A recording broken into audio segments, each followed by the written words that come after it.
I grew up within a highly conservative religious community that adhered strictly to traditional beliefs.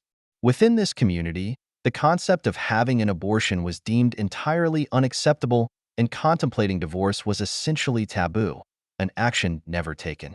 Infidelity was considered a grave transgression against one's partner. This upbringing laid the foundation for the turmoil I would later experience. It all commenced with the unexpected discovery of a note left by my former husband on our kitchen counter. It transpired that he had been engaged in an extramarital affair, and to compound matters, it was with none other than my cousin. While this revelation was jarring, there were further revelations yet to unfold. Endeavoring to communicate with him via text in hopes of resolving matters, my attempts were met with silence. Instead, my phone rang, and on the other end was my father. Dispensing with any form of delicacy, my father informed me bluntly that my cousin was pregnant. What added to the shock was not only my family's lack of dismay, but their anticipation of the forthcoming baby. This reaction was difficult to reconcile with the moral standards of our community. The subsequent blow arrived swiftly. My father, in a cold and unyielding manner, instructed me to gather my belongings and vacate our home. This demand left me reeling. I was so stunned by the news and his harsh tone that I attempted to ask for some explanation or some reassurance. However, my dad wasn't having any of it. He just told me to leave.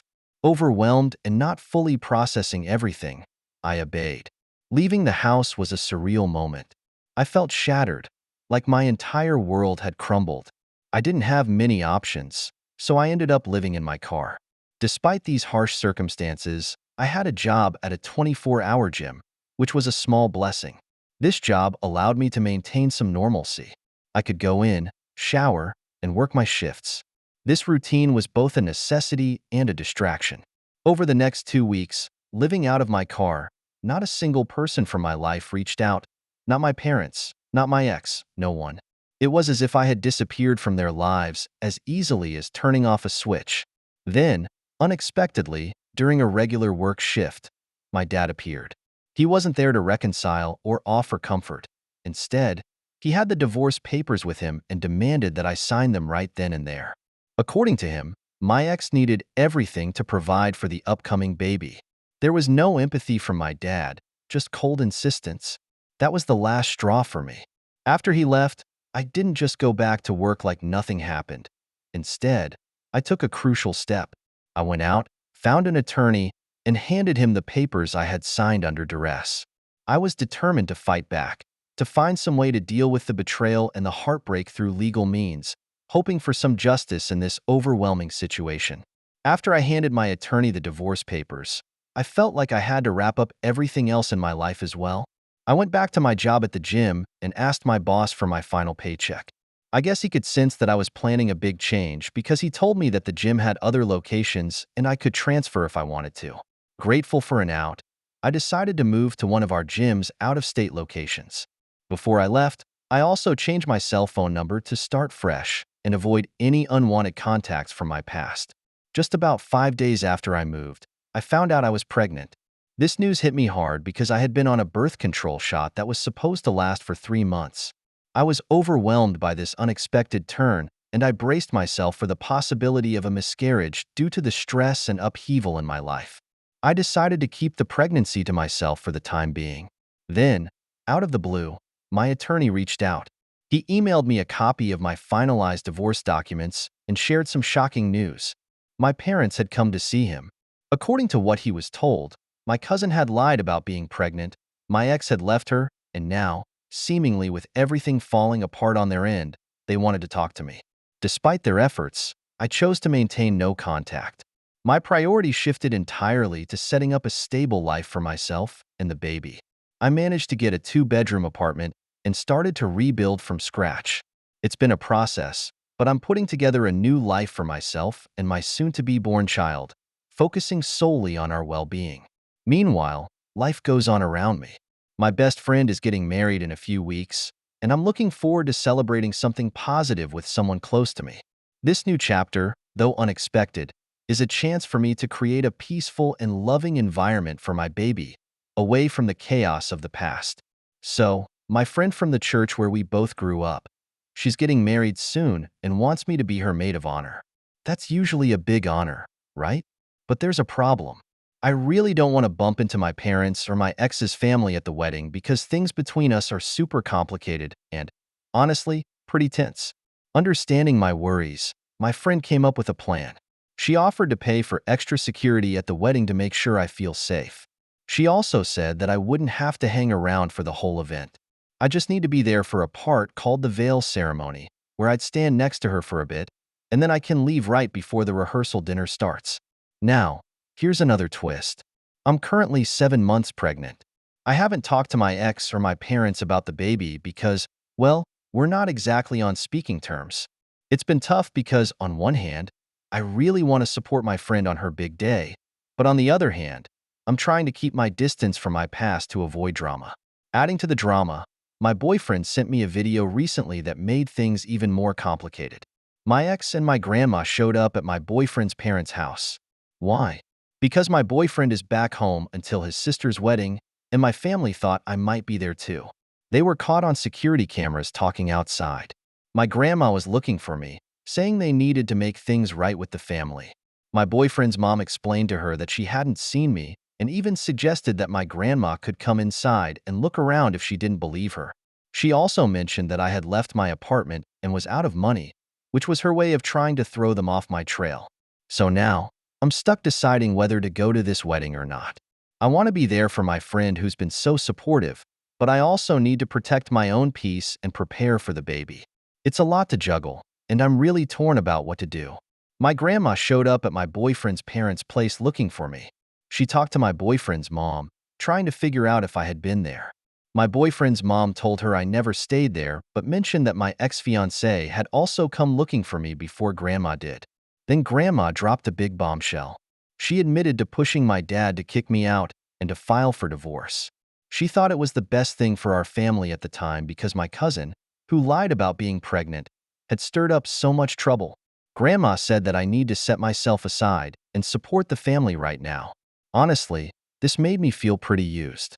It seems like my family just wants me around when it's convenient for them, not really caring about what I need or how I feel. But here's some good news on my side. I'm doing okay with the baby stuff. I have everything I need for when the baby arrives.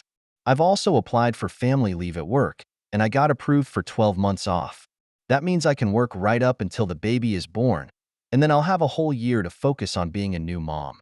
Regarding daycare, most places won't take a baby until they're at least 3 months old, but that's okay. I'm ready to handle things on my own for a while. It's all pretty new and a bit scary, but I'm feeling confident that I can manage it. Update 1. So after I decided that I needed some space from my family because things were getting too intense to make sure I had my peace, I went as far as deleting all my social media accounts. The only way I kept in touch with anyone was through an old email account, which I only used to talk to my best friend. Out of nowhere today, I got several emails that really threw me off. The first one was from my best friend, giving me a heads up that the police had come to see her looking for me, and she ended up giving them my email address. Then I got another email, but this time directly from the police. They were asking me to come to the station in person. They said they needed to ask me some questions just to make sure I was safe and okay. It sounded serious, but it also made me pretty nervous about what was going on. The last email was from my family. Turns out the police ended up giving my email to them too. This was exactly what I was trying to avoid by keeping my distance and not sharing my new contact info. It felt like a big step backward in trying to maintain my privacy. I really don't want to start all over by moving and hiding my email again. It's been tough enough already. I'm not sure if anyone else has had to deal with something like this, but it's definitely stressful. Even though I've made it clear to everyone that I needed a break from my family, it seems like the message hasn't quite gotten through. The police sharing my email with them has only made things more complicated. Now I'm worried about what might happen if I give out any more information about myself. To top it all off, my family even showed up at the police station while my attorney was there. My dad did most of the talking, trying to explain to my attorney, right in front of the police, how concerned they were and describing me as a very kind person. This was probably their way of trying to pull on my heartstrings, but it just ended up making the whole situation feel even heavier. So there's a lady who used to be really involved with her family, helping out a lot, especially with her grandma. But things took a turn after her divorce. Since then, she stopped talking to anyone in her family. The family now realizes they made a big mistake by pushing her toward the divorce. They're really worried about her, thinking she might be so upset that she could harm herself. They admitted they messed up and want her to come back. However, her attorney made it clear that she left because she was in a stressful and aggressive situation. She's decided to cut off all contact, and her attorney has told the family to respect her decision and leave her alone. Despite this, her mom is confused and upset, saying this behavior isn't like her at all and wondering what they are supposed to say to her ex. Meanwhile, the police have gotten involved. They've insisted that she needs to be seen in person by an officer to make sure she's okay.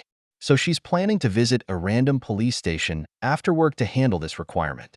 To add another layer to the drama, she got a call from her private investigator this morning. She had hired him for protection during her divorce, which is now finalized. However, the investigator had continued digging into why her family was so protective of her ex-husband. Shockingly, he discovered that the man she grew up thinking was her dad isn't her biological father. Her real dad died in a jet ski accident when she was just 8 months old. This revelation adds a whole new dimension to her family dynamics and the tensions she's experiencing. It explains some of the complicated feelings and perhaps some of the family's actions as they might be feeling guilty or confused about their past decisions. This story highlights the emotional turmoil and the tangled web of relationships and secrets that can exist within families. So there was this big revelation about the house I grew up in. It turns out it doesn't actually belong to my mom like I thought. Instead, it's part of a trust, which is kind of like a special savings account but for property and other big stuff. This trust is actually in my name and my dad's mom. My grandma is the one who takes care of it. They call her the executive. Every month, my mom had to pay a little bit of rent, spent just $1,200 to this trust. In return, the trust was giving her $1,200 every month to help take care of me, kind of like child support payments. These payments were supposed to keep going until I turned 28 or moved out of the house. I moved out a while ago, but here's the kicker. My mom never told my grandma that I did. When I found out about all this, I called my grandma, and she was really upset, just crying a lot. She told me that my mom had kept a lot of things from me about my dad because she didn't want to upset me.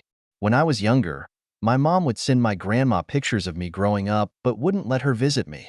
My grandma thought I might not want to talk to her if I found out about all this stuff going on. Now my grandma and I are planning to meet for lunch tomorrow. She's even traveling to my city to see me. She mentioned she's bringing baby pictures of me with my dad, which I've never seen before. This has all made me feel really upset and kind of betrayed by my mom. I haven't lived in that house for years, and knowing all this, I'm wondering if I should ask my grandma to make my mom move out of the house. It feels like a big decision. When I met my grandma, she was super sweet, and I tried to learn more about her and my dad. I was careful though because I didn't want her to think I was just interested in the money or the trust. I genuinely want to connect and understand more about where I come from and about my dad, who I never got to know. So things have been super confusing with all the family and trust fund stuff. Basically, I've been finding out a lot more than I ever knew about my family situation. My grandma, who's actually in charge of this trust fund, which is kind of like a big pot of money and stuff meant for me, and I decided we need to sort things out. First off, we decided that my mom, my stepdad, and the woman I thought was my grandma but isn't really related to us need to find a new place to live. We're giving them a 30-day notice to move out, and they won't be getting any more money from the trust fund. My real grandma told me that this trust fund is actually for me to use as needed, which was a big surprise. Grandma has also decided to stick around after my baby is born. She's really thinking ahead because she suggested talking to a real estate agent to look for a new house for me in my area. She's not pushing me or anything, but she thinks it would be great if I could live in a bigger house, like one with 3 or 4 bedrooms. This way, my baby could have a nice yard to play in. Plus, she mentioned that the house would be put in my name, sort of like a big gift from the trust fund. This is partly because I didn't really get birthday gifts over the years, and there's something in the trust fund rules that says I should have gotten these. So it's like making up for those missed gifts with something really big and lasting. It's a lot to take in, but having my grandma here to help me figure this out and plan for the future makes it a bit less overwhelming. We're working together to make sure everything is set up right for me and the new baby. Update 2. I recently became a mom to a beautiful baby boy who was born just a week ago. He's absolutely precious, but he was born with some health challenges that require medical attention. Thankfully, the doctors are optimistic about his future. They've told me that despite needing several surgeries within his first year, he is expected to grow up healthy and live a normal life. While this is comforting, it also introduces some difficulties, particularly financial ones, because medical care and surgeries can be very expensive. Dealing with these expenses has put me in a tough situation. I realized that I'd need some financial support to manage all of his medical costs effectively. Therefore, I decided to seek child support from my ex-husband. To do this, I hired a lawyer and provided him with all the evidence I could gather, including messages and notes left by my ex. My lawyer seems pretty confident about my case. He thinks I have a solid chance of being granted full custody, which is important because our son's doctor emphasized that my feeding him directly is critical for his health right now. My son struggles a bit with swallowing his formula, which complicates things further. This whole situation is really overwhelming for me. On top of all this, my lawyer mentioned that my ex might request to see our son. He advised that since our son is very susceptible to illnesses, any visits should be very limited. Ideally, if visits are necessary, they should only be with his dad to reduce the risk of exposure. The thought of coordinating this and potentially having to interact more with my ex, which includes giving him my phone number, makes me really nervous. I understand that it's necessary to co-parent to some extent for my son's benefit, and I know we probably end up in court over these issues. It's just really hard because I've lost trust in my ex over past events. I'm feeling quite lost about what to do next, and any advice would be welcome. My lawyer has prepared all the necessary documents and plans to send them off tomorrow. Meanwhile, my grandmother, who had been helping out, needed to return to our home state, but she plans to come back in 3 weeks. Regarding my ex's involvement, I'm unsure when he plans to visit. If he decides to come soon, he'll find us still in the hospital. The medical team is planning to send us home with an oxygen monitor to help manage my son's condition after we leave the hospital. If he visits after we're home, I'll ask my lawyer to arrange a meeting in a controlled environment, like the lawyer's conference room, to avoid public spaces where my son could catch germs. I'm also worried about how my ex will react when he learns about everything that's happened recently. My thoughts are all over the place. To complicate matters, my ex has legally acknowledged paternity without needing a DNA test, which simplifies one aspect of our situation. Despite preparing for the possibility of his visit, his actual arrival made me quite anxious. He arrived unexpectedly just after midnight, and I had to go down to meet him, which felt incredibly awkward. He looked exhausted and upset. During the visit, there were tense moments but also emotional ones, especially as he interacted with our son in the hospital. I captured these moments in photographs for a baby book, hoping to preserve some memories of their interaction. After the visit, my ex was very focused on his phone, managing calls from his family, showing a different side of him that I wasn't used to seeing. After this draining day, he expressed a desire to discuss our relationship and possibly reconcile, but I was too exhausted and needed rest. I left him in the waiting area and returned to my room to sleep. Later, I found him asleep in the waiting room, still present, possibly waiting for another chance to talk or see our son. It's all quite overwhelming, and I'm trying to navigate this complex situation as best as I can, considering both my well-being and the health and safety of our son. What steps should I take next? What do you think? Last update. So I was at the hospital all day because that's where my baby and I needed to be. My ex-boyfriend, who hasn't been the best partner, was there too. Now here's where things get even more wild. His family was making a lot of fuss. His grandma got really upset about a video I shared online that announced the birth of our baby boy. In the video, I mentioned our baby's name, which didn't start with Z. Now, in his family, it's a big deal because traditionally the oldest son's name starts with a Z, and Grandma was not happy about it. She even said something super dramatic, like, "I'm fit to be tied in 8 generations," which is just a fancy way of saying she was really, really mad. She insisted we needed to change the baby's name immediately.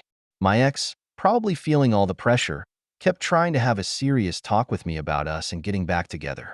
I made it clear to him that there isn't an us anymore. We're just going to be co-parents. That means we're just going to work together to take care of our baby, but we're not going to be together as a couple. He even suggested that we should go to counseling, but I didn't respond to that idea because I was busy taking care of our son, who was a bit upset and needed to be fed. After I fed the baby and wrapped him up snug like a burrito, a way of swaddling that makes babies feel safe and snug, things calmed down a bit. However, because it was a super busy day at the NICU, that's the part of the hospital where they take care of babies who need a little extra help right after they're born, and the nurses were about to change shifts, they asked my ex to leave the hospital. He had just left when the doctors came in to check on my little guy. They checked his health and everything, and since I had already completed all the parent education classes they wanted me to take, they decided it was okay for us to go home soon. This is a big step because it means my baby is doing well enough to leave the hospital. I just needed a little bit of time to get ready, so I called a friend to come and pick us up. That's basically how my day went. It was pretty hectic with a lot going on, especially with the drama about the baby's name and my ex trying to talk about getting back together. But in the end, I was just focused on getting everything ready for my baby to come home from the hospital. After my baby boy was cleared to leave the hospital, I packed up all our stuff from the hospital room. I brought his cute little going home outfit and his car seat to make sure he'd be comfy and safe on the ride home. Before we left, I snapped a few pictures of him looking all adorable in his outfit and strapped into his car seat. I sent these photos to my ex, the one who hasn't been very trustworthy lately, just to keep him updated. I also let him know that he shouldn't come to the hospital the next day since we were already discharged that evening. My ex texted back wanting to know when he could see our baby next. I told him I'd check with my lawyer to figure out a good time for a visit and get back to him after the baby, and I had some rest because, honestly, I was exhausted. Then he sent a message that caught me off guard. He said, "You know I love you, right? Not just because of little man. I love you for you." I screwed up. I didn't reply to that message right away. Instead, I decided to come here and write it all out first just to sort through my thoughts. Now, adding to the drama, I had posted a pregnancy announcement video on our church's social media page. This stirred up some more trouble. My cousin's mom, who I jokingly call Fake Aunt Mud, messaged me privately. She was upset because the video made it hard for her daughter, who had also been hurt by a cheating partner, to feel comfortable coming to church.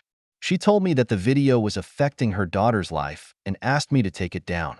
As if that wasn't enough for one day, my ex showed up and we had a meeting. He asked me again if we could go to counseling together to try to fix our relationship. I had to be clear with him that there was no us to work on. His response was that even if we weren't going to get back together, I should at least help him find closure. I acted a bit confused and said I didn't really understand what he meant by that. When my ex started talking about wanting to fix things between us, I reminded him that I was just doing what he did to me months ago. I wasn't going to talk about our problems. I was just going to move on. I wasn't trying to be mean, just stating it as a fact. He didn't say anything for a while after that, and we shifted our focus back to our baby, discussing his upcoming doctor's appointments. Then, out of the blue, during our conversation, a FaceTime call comes in from my ex's mother.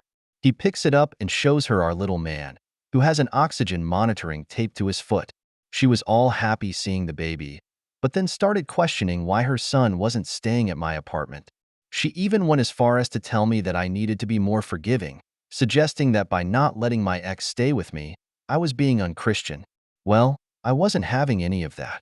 I calmly told her that my home is like my temple and that she should remember the story from the Bible, specifically John 2 verses 13 to 16, where Christ drives the merchants out of the temple with a whip because they were disrespecting it. Basically, I was saying that just like Christ, I wasn't going to let someone who disrespected my home just come back like nothing happened. This caught everyone off guard. My ex's dad started laughing uncontrollably because he found my comeback pretty clever. He even said he'd use that line next time someone called him unchristian. After that, he turned more serious and actually apologized for everything that was happening. He sounded sincere this time. He even asked what the baby and I needed, showing he cared about our well-being. He then shared a bit about my ex's current living situation in Texas, giving me some more context about what was going on with him. So there was another big discussion about my baby, his health, and how everyone fits into his life. My ex's dad was on the call too, and I took the opportunity to show him our little boy again. I explained that because of the baby's upcoming surgery, having lots of people around like traveling guests wouldn't be good for him. It's important that everything stays calm and controlled to keep him healthy. My father-in-law understood where I was coming from and even agreed that he would have made the same choice if he were in my shoes. He was really supportive and even offered to arrange for someone to come and give our baby a blessing before his surgery. I told him I'd think about it. It's a big decision, and I want to be sure it's the right move before anything happens. After that conversation, I let my ex know that he could see our little boy at the next doctor's appointment, but not this weekend. I just needed some time to myself because I'm feeling both physically and emotionally exhausted. Walking around is painful, and I stopped taking my pain meds because I didn't want them to interfere with my baby's own medications or affect my ability to take care of him. My ex didn't take this news well. I could tell he was upset even though he just said okay. To keep everything clear and above board, I recorded the whole conversation. I'm a bit worried about how refusing the visit this weekend might impact things later, especially since he's been trying to get back together with me. He has continuously messaged me on the parenting application we utilize, attempting to mend our relationship. Further complicating matters is this additional context. Upon learning that my cousin wasn't pregnant, my ex approached my divorce lawyer seeking reconciliation. However, I was deeply wounded by then and unable to revert to our previous state. Therefore, I declined, and we've remained ensnared in this challenging circumstance ever since. Hence, what course of action should I pursue? Should I afford him an opportunity? After all, he is the parent of my child.